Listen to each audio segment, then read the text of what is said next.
Halo teman-teman, selamat pagi.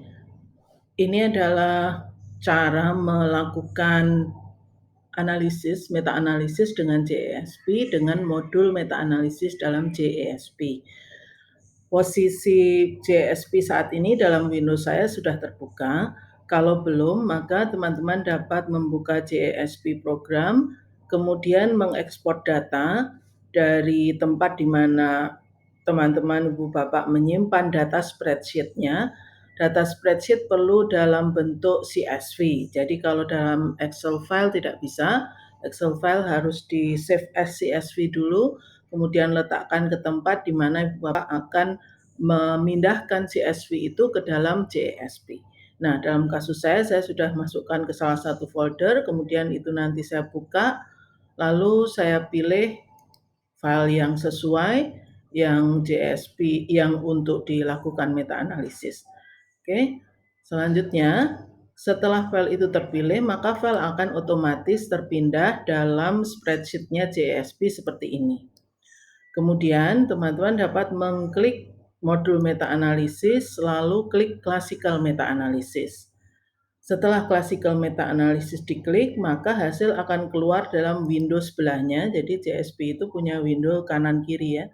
Ini untuk show data, bisa diklik melihat datanya, dan dia sudah langsung mengkategorikan datanya dalam data nominal, kategori, dan scale yang seperti apa. Kemudian dalam kasus data saya, ini hasil meta-analisisnya. Ini data yang bentuknya kategori ya, kemudian data yang bentuknya nominal. Nah, kemudian efek size yang kita inginkan kita masukkan. Dalam kasus saya misalnya tadi saya ingin korelasi antara noni dengan antioksidan dan antiinflamatori. Maka yang saya masukkan, yang saya coding tadi adalah final effect size. Jadi saya pindahkan final effect size, misalnya kalau ada di sebelah kiri panel, dipindahkan dengan tanda klik ini, lalu akan pindah ke sebelah kanan. Kemudian effect size dan standar error yang akan dipakai, yaitu V dalam kasus saya dan standar error. Metode kita pakai RML, Restricted Model, untuk heterogeneity yang cukup besar. Mengapa? Karena kita dapat lihat di hasil ini, di atas. Jadi kalau omnibus test, artinya kalau P-nya signifikan, berarti Q statistik sudah oke, dapat dilakukan meta-analisis.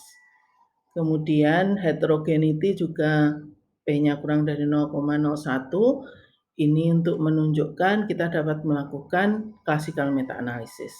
Pada koefisien kita punya nilai standar error yang kecil 0,05, kemudian G square, kemudian P kurang dari 0,001, dan confidence interval yang cukup baik ya, tidak melewati 0. Kemudian dalam heterogeneity estimation bisa melihat tau square, bisa juga melihat I square persen.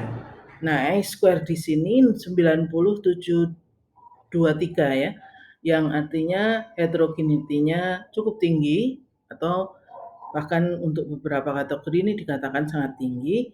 Jadi generalizability-nya kita menggunakan RML, yaitu random model dengan RML.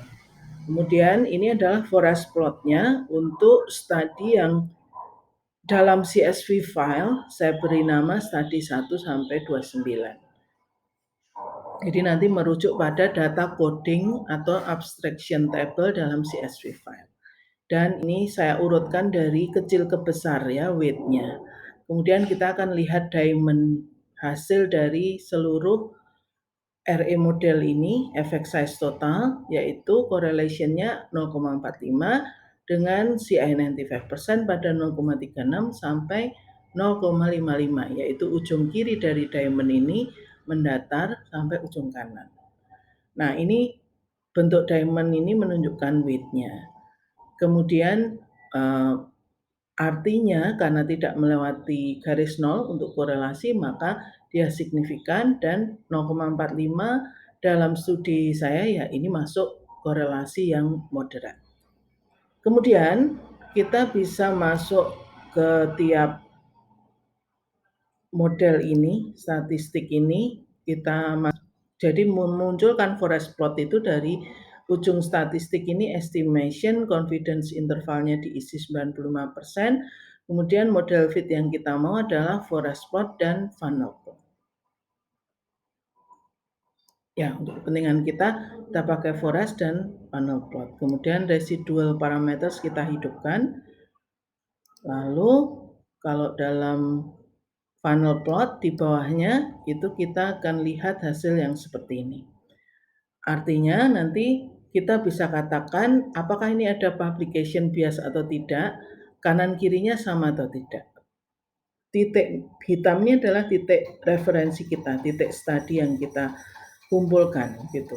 Nah, semakin standar errornya itu makin sedikit sebenarnya lebih bagus ya. Dan ini menunjukkan heterogeneity yang besar itu karena standar errornya ada 0,6 sampai bahkan kurang dari 0,01. Kemudian analisis berikutnya adalah trim and fill analysis yang digunakan untuk diagnostik ya. Diagnostik trim and fill analysis itu untuk melihat hasil ini apakah dia masuk dalam kategori yang bias publication atau tidak. Nah, yang paling dapat kita lihat adalah funnel plot dari trim and fill yang seperti ini, ada titik-titik putih ini. Artinya, studi ini ada publication biasnya karena tidak simetris. Jadi, usulannya kita dapat mencari studi lain yang berada pada standar error kira-kira di sebelah kirinya ini. Nah, apa yang terjadi kalau tidak punya? Nah, itulah yang nanti akan masuk dalam pembahasan kita, bagaimana kita membahas hasil trim and fill funnel plot, kemudian trim and fill analisis dari funnel plot untuk publication bias. Kita akan ketemu di pembahasan yang keempat nanti. Demikian teman-teman keseluruhan cara melakukan meta-analisis dengan JESP secara teknisnya dan apa saja yang kita baca dari hasil itu. Terima kasih.